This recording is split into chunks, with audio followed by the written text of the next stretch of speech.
जय हिंद सर। जय हिंद साहब। अच्छा सर, मेरे को आपसे मिलकर बहुत खुशी हो रही है कि आपने भारतीय सेना में अपनी सेवाएं दी, और मैं आपके पास इसलिए आया हूं ताकि आपके जीवन से हमें कुछ सीखने को मिले, और आपके जीवन से हमें कुछ प्रेरणा मिले, और जो भी आपको देखे उनको प्रेरणा मिले। क्योंकि एक फौजी के अंदर, एक सैनिक के अंदर जो देश की सेवा का जज्बा होता है, वो मैं समझता हूँ कि काबिल तारीफ है। और किस तरह अनुशासन में एक सैनिक रहता है और अपने देश की सेवा करता है। तो सर, सबसे पहले मैं आपका नाम जानना चाहूंगा। अपने नाम बताइए, अपने पिताजी का नाम बताइए। Khachedu Singh, son of Kanchi Singh. कंची सिंह। अच्छा, आपका नाम खचेरू सिंह है। जी। तो सर, आपकी शिक्षा दीक्षा कहाँ पे हुई? सरकारी सरकारी स्कूल। सरकारी स्कूल में हुई।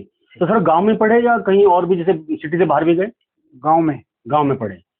अच्छा सर, मैं ये जानना चाहूंगा कि भारतीय सेना में जाने का सपना आपका बचपन से था, या किसी ने आपको फोर्स किया कि भाई आप जाओ? बचपन से ही था, इरादा था। अच्छा, बचपन से आपने ठान के बैठा था कि आप भारतीय सेना में सेवा करेंगे। अच्छा, तो सर आपने भारतीय सेना को कब ज्वाइन किया? 1987 में। 1987 के अंदर आपने भारतीय सेना में सेवा देना शुरू करी। बिल्कुल। अच्छा, तो सर आपने किसी लड़ाई, जैसे लड़ाई से मेरा मतलब किसी युद्ध में कोई हिस्सा लिया? श्रीलंका। श्रीलंका गए थे आप शांति सेना में? श्रीनगर। अच्छा, श्रीनगर भी गए थे आप। अच्छा सर, मैं ये जानना चाहता हूँ कि जैसे जब कारगिल वॉर हुआ था, तो उस समय आप सेवा में थे भारतीय सेना की? उस समय सिक्किम में थे। अच्छा, सिक्किम में थे आप। अच्छा, भारतीय सेना में अपनी सेवाएं दे रहे थे। जी। अच्छा, तो सर मैं एक बात और जानना चाहूंगा कि आपके बच्चे कितने हैं? 2 बेटे 2 बेटी हैं। अच्छा, सबकी शादी हो गई? एक की हुई है, एक रह गया है। अच्छा, एक बेटा रह गया शादी के? 2 बेटियों की हो गई। अच्छा, अच्छा, दोनों बेटों की शादी हो चुकी है? हाँ। अच्छा सर, आपके बेटे क्या करते हैं? बेटे अभी तो कुछ नहीं कर रहे हैं, एक ITI कर रहा है। अच्छा अच्छा, बच्चे छोटे, ज्यादा बड़े नहीं बच्चे आपके? हाँ। अच्छा, और बड़े बेटे की शादी हो चुकी है ना? बड़े बेटे की शादी है। तो नाती पोते तो होंगे? हाँ, 2 नाती हैं। अच्छा अच्छा अच्छा। तो मैं सर ये जानना चाहता था मैं कि जैसे भारतीय सेना में जब आप गए, तो मेरी आपसे ये जानने की इच्छा है कि ऐसा कौन सी जज्बात है, ऐसी कौन सी इच्छा है, ऐसा कौन सा इरादा है जो सैनिक देश के लिए अपनी जान देने से डरता नहीं है? कौन सा इरादा है ऐसा? कैसा लगता है? मातृभूमि के लिए। मातृभूमि के लिए? मतलब आपका कहना है कि मातृभूमि के लिए आप कुछ भी कर सकते हैं? रक्षा के लिए। अच्छा, अगर सर मैं ये कहूँ कि आज कोई दुश्मन देश, कोई भी, मैं नाम किसी का लेता नहीं हूँ, अगर मैं ये कहूँ कि कोई दुश्मन देश आज भारत को नुकसान पहुंचाना चाहता है, तो आपकी पहली प्रतिक्रिया क्या होगी? हमारी आज भी जाने की इरादा है। आज भी जाने का इरादा है। बहुत खूब सर, आपके सवाल से मेरे को तो बहुत रोमांच हो रहा है। और सर मैं जानना चाहता हूँ कि आपका विवाह कब हुआ? विवाह हमारा सन 79 में हुआ था। अच्छा सर, 79 में हुआ था। अच्छा, ये आपकी धर्मपत्नी आपके पास बैठी है ना? हाँ। अच्छा, तो सर मैं एक बात जानना चाहता हूँ कि आपने अपनी धर्मपत्नी को विवाह से पहले देखा था, या माता पिता ने पसंद किया था? माता पिता ने पसंद किया था। अच्छा, जो माता पिता ने पसंद किया उसको आपने मतलब शहर स्वीकार किया? जी। अच्छा, तो सर मैं ये जानना चाहता हूँ कि अ, जैसे मान लीजिए कि कभी आप, जैसे पर्सनल लाइफ में थोड़ा जानना चाहूंगा कि कभी, जैसे आपकी वाइफ धर्मपत्नी बैठी हैं, कभी कोई शिकायत रही इनसे आपकी? नहीं, कोई अच्छा, शिकायत कोई शिकायत नहीं। अच्छा अच्छा। और कभी मनमुटाव तो खैर पति पत्नी में थोड़ा बहुत चलते रहते हैं, वो तो थोड़ा बहुत होता रहता है। वो तो हर जगह होता है।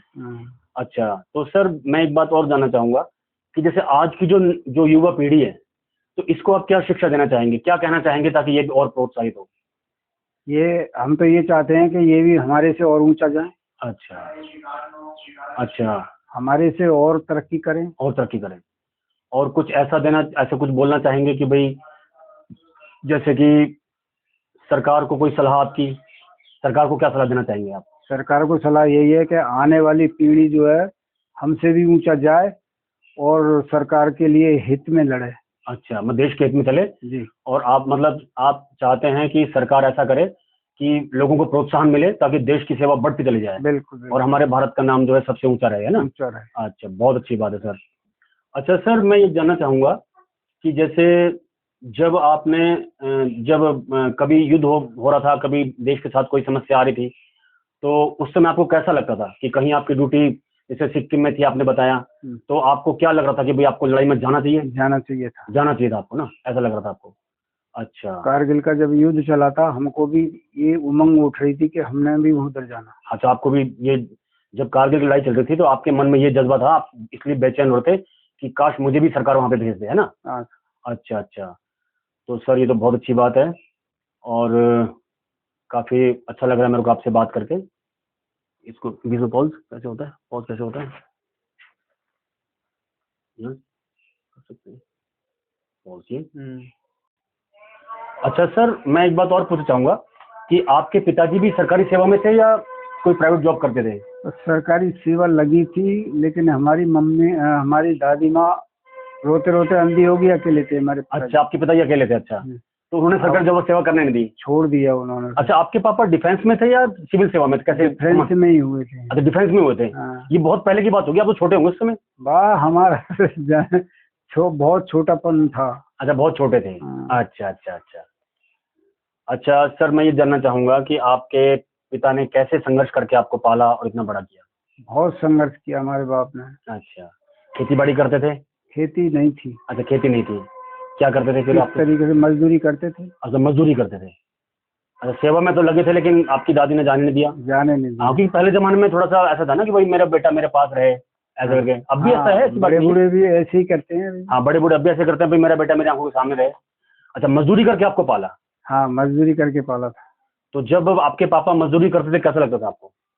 हमें महसूस होता था कि हमारा बाप कर रहा है और हम बैठे। अच्छा जी, ये तो बहुत अच्छी बात है सर। अच्छा, मतलब जब आपके पापा मजदूरी करते थे तो आपको ऐसा लगता था कि भाई हमें भी कुछ करना चाहिए, और हम बैठे हुए हैं, पापा काम करके ला रहे हैं जी। अच्छा, आपकी जो मम्मी जी थी, आपकी माता जी थी, वो गृहिणी थी? गृहिणी। अच्छा, गृहिणी थी। चलिए, बहुत अच्छी बात है सर।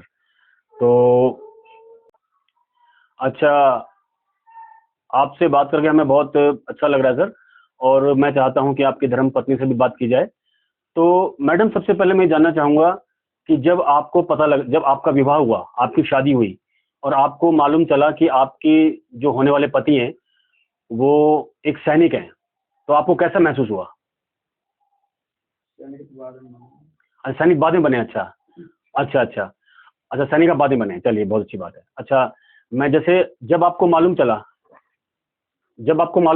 जैसे जब आपके पति भारतीय सेना में जा रहे थे, सेना सेवा देने, तो आपको कैसा महसूस हुआ? आपने रोकने की कोशिश नहीं करी उनको? आपने कभी रोका नहीं इनको? आपने क्या कहा कि जाओ? जाओ। अच्छा, देखो ये भारतीय नारी की पहचान होती है कि अपने एक सैनिक की पत्नी की पहचान होती है कि कैसे अपने पति को वो उत्साहित करती है। तो आपके मन में कभी नहीं आया कि आप इनको रोकें कभी? नहीं, कहीं जाओ, हम अपने अपने सास ससुर के पास टाइम पास करेंगे, हम तुम जाओ। अच्छा, आपने कहा कि तुम जाओ सेना में, देश की सेवा करो, चाहे देश के लिए मर जाओ मिट जाओ, लेकिन हम तो अपने सास ससुर के पास रहकर उनकी सेवा करेंगे और आप देश की सेवा करो, ये कहा। अच्छा, तो आपसे मैं जानना चाहता हूँ कि कभी फौजी साहब से कोई शिकायत रही है आपकी? कोई शिकायत नहीं रही। अच्छा, फौजी साहब से कुछ कहना चाहती हैं अभी? मैं कुछ ना कहना चाहती। अच्छा, कुछ नहीं कहना चाहते, चलो ठीक है। वो तो हाँ, आप बहुत ही संस्कारी लोग हैं, ऐसे सबके सामने ऐसे बोलते भी नहीं है ना कई लोग। अच्छा अच्छा। तो हम आपसे जानना चाहते हैं फौजियों से कि आपके 2 बेटे हैं, 2 बेटी हैं, आपका भरा पूरा परिवार है भगवान की कृपा से, तो आप अपने बच्चों में खुश हैं, अपने पति के साथ खुश हैं? हाँ, सबके साथ खुश हैं। और अभी आपका समय कैसे बीतता है, पोते खिलाते हुए? हाँ, पोते खिलाते रहे, टाइम पास होता रही है पोते के साथ। और बहू सेवा कर रही है आपकी? हाँ, है रही है सेवा। अच्छा, चलो अच्छी बात है, ये भी अच्छी बात है कि बहू सेवा करने वाली मिली आपको, ये तो अच्छी बात है। चलिए, बहुत खुशी हुई आपसे मिलके, और आपसे बात करके तो मैं तो बहुत रोमांचित हो रहा हूँ। अच्छा, कोई ऐसी शिकायत जो आपको फौजी साहब से रही हो आज तक कभी? कोई शिकायत ना है भाई। अच्छा, फौजी साहब से कोई शिकायत नहीं? ना, कोई शिकायत नहीं, बस सिर्फ हम तो अपने घर रहने से मतलब। सासू माँ के घर पास। अच्छा, मैंने पियर को भी जाना नहीं बेचारा। बहुत अच्छी बात है, सासू माँ के घर, बहुत अच्छी बात है। अच्छा, तो आपने जब भी फौजी साहब कभी मतलब ड्यूटी पे गए, आपने कभी रोका नहीं उनको कि तुम हमारे पास रहो? नहीं, आपको कोई मतलब नहीं था, आपने हमेशा बोला देश की सेवा करो। और क्या, अच्छा जैसे मान लो अगर आपसे कोई कहे कि भाई ये फौजी साहब देश की सेवा के लिए जा रहे हैं, और वहाँ फौजी साहब को खतरा हो सकता है, तो आपकी क्या प्रतिक्रिया रहेगी? ये नहीं, ऊपर वाले की सीधी नजर होगी तो आप घर को आ जाएंगे, जाने दो। अच्छा, जाने दो, मतलब आप रोकेंगे नहीं बिल्कुल भी? नहीं। अगर आपको मालूम पड़े कि फौजी साहब देश की सेवा के लिए जा रहे हैं और फौजी साहब की जान को खतरा है, तो आप उनको रोकेंगे बिल्कुल भी नहीं? नहीं, बिल्कुल नहीं रोकेंगे, ऊपर वाले के ऊपर। आप ऊपर वाले के हाथ में छोड़ देंगे, देश की सेवा करो, हैं? हाँ, देश की। बहुत बढ़िया, बहुत बढ़िया। अच्छा, तो आपकी दोनों बेटियों की शादी हो गई, तो नानी बन चुकी होंगी आप? नानी भी होगी, बच्चे, नानी भी बन चुकी। अच्छा, दादी बन चुकी? दादी भी बन चुकी। अच्छा अच्छा अच्छा, चलो बहुत अच्छी बात है। तो सर आपसे मिलकर सर मुझे बहुत खुशी हुई, आपसे मिलकर मुझे बहुत अच्छा लगा कि कैसे एक सैनिक अपने जीवन में जीता है, कैसे आगे बढ़ता है, और कैसे आपकी पत्नी ने आपका बहुत सहयोग करा और उन्होंने कभी आपको हमेशा एनकरेज करती रही आपको, है ना? कभी ये नहीं कहा कि रुक जाओ। अच्छा, सर को माइक दे दो, इसे पकड़ लीजिए आप, कोई बात नहीं। कभी आपकी वाइफ ने आपको ये नहीं बोला कि रुक जाओ? कभी नहीं बोला। हमेशा सेवा में जाओ तो एकदम देश की। बिल्कुल। तो सर मेरे को आपसे मिलकर बहुत अच्छा लग रहा है, बहुत अच्छी मेरे को खुशी हुई आपसे मिलकर, और मैं चाहता हूँ कि जैसे आप में देश सेवा का जो जज्बा है, ऐसा जज्बा हर किसी का हो, और हमारे देश में जो नौजवान पीढ़ी है ये भी देश की सेवा के लिए आगे आए। नौजवान पीढ़ी को कुछ कहना चाहेंगे सर? नौजवान पीढ़ी का यही है कि हमसे भी ज्यादा ये तरक्की कर जाए। अच्छा, और देश के लिए मर मिट जाए। अच्छा, हम यही चाहते हैं, अपनी औलाद के लिए हम यही चाहते हैं कि हमसे ज्यादा रखे। अच्छा अच्छा, मतलब आप चाहते हैं कि आज की पीढ़ी और भी आपसे ज्यादा करके दिखाए? बिल्कुल, चले, यही चाहते हैं। अच्छा सर, आपका बहुत बहुत धन्यवाद कि आपने टाइम दिया, आपका बहुत बहुत धन्यवाद सर जी। जय हिंद sir ji. Thank you sir. जय हिंद। जय हिंद। वीर महाबली योद्धा को लाइक और शेयर करना बिल्कुल ना भूलें। और हाँ, अगर आपने अभी तक हमारे चैनल को सब्सक्राइब नहीं किया है तो कृपया सब्सक्राइब भी जरूर करें। धन्यवाद।